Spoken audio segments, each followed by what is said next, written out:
সবাই এটার এত প্রশংসা করেছে, কিন্তু সত্যি বলতে খাবার খেয়ে খুব বেশি একটা স্যাটিসফাই হতে পারিনি। আমরা 4 ফ্যামিলি গিয়েছিলাম, সবার কাছেই মোটামুটি সেম রিঅ্যাকশনই ছিল।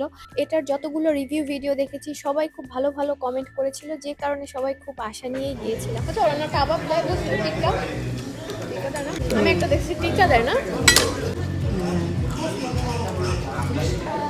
খাসি এর মধ্যে কিছুই নাই দেয়। হুদা খালি নামের।